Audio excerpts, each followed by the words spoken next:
There's our bagel lox and cream cheese. Kind of. Raw style. Yeah, the raw version. No lox, no cream cheese, no bagel.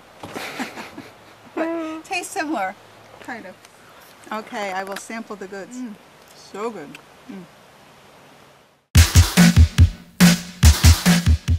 This is the Super Seeds recipe. Oh, it's firmer than usual. Yeah, it's because it went longer. So again, with this stuff, it's not critical on how long you're doing it, but the longer it goes, the more firm it's going to be. Actually, let's pick up the whole thing, and I will cut them. I'm going to use the pizza cutter to just cut through it. And now we have our bread.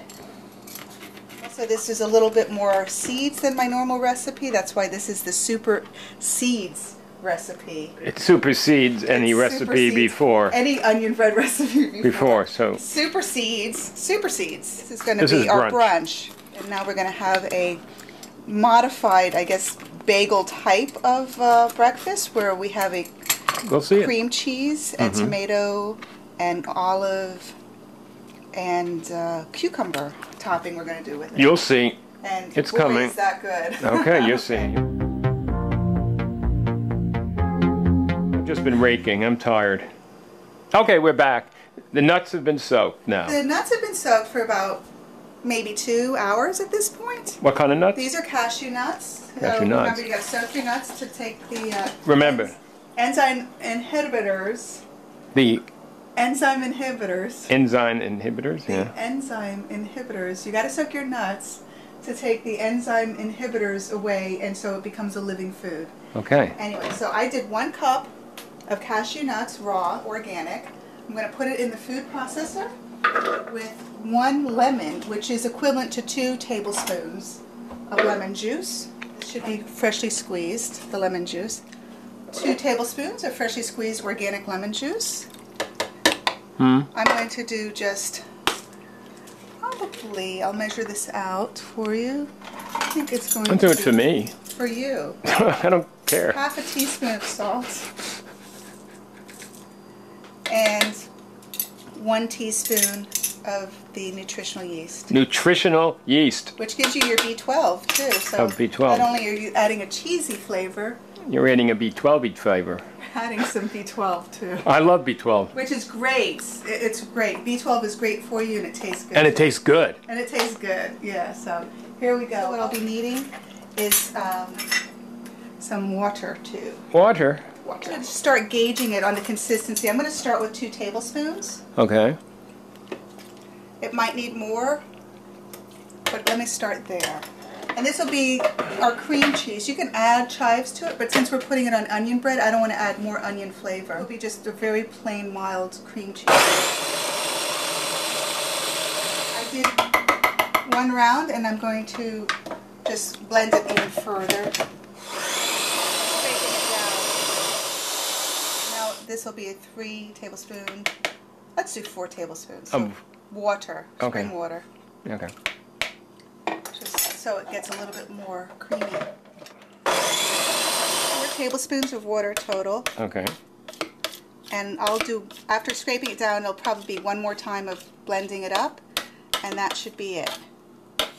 Now if you had a Vitamix, you probably wouldn't need to do this. You could just do it in there, and we don't. So we're making do with the... Poor Raw Foodist. Option of coming back tomorrow. Oh, I thought you were saying something. Okay. And now what are you doing? This is the cream cheese, and it tastes beautiful. It's not really cream cheese, right? It's cashew cheese. Cashew cheese, but we're calling it cream cheese. It's cashew cream cheese, and this is great even on toppings for chili. This is great as cream cheese, as you would do it. You know, you could put it inside celery sticks. Would be really nice. Okay. You know, there's many uses you can use with the cream cheese. We're gonna eat it soon. We're gonna do a little sandwich as if it was like bagels, lox, and cream cheese. Brunch. So now I'm going to put a sandwich together using it. So okay. now I sliced up some cucumber, about, I don't know, not quite a full cucumber. Oh. Now I'm going to slice up some kind of on the large size little tomatoes. You didn't show us cutting the cucumber. We missed it.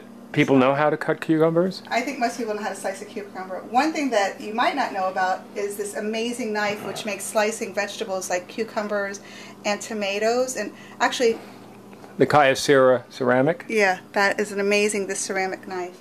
That's what I'm using. But I also have another really good knife I'm going to try out. It's specifically for tomatoes. So let me try that too. Well, it's good to have like good equipment. We're working on it. What are we using now? So now this what is eyeless, and this is specifically made for cutting tomatoes. Oh, really? And it has ridges. Yeah, and actually I think this is a little better because it does have a little more grip to it. So, you know, it's kind of fun to go out there and It looks see good. For a little tomato, that's pretty... Let me see what it is, the knife. Oh my God, these tomatoes are so good.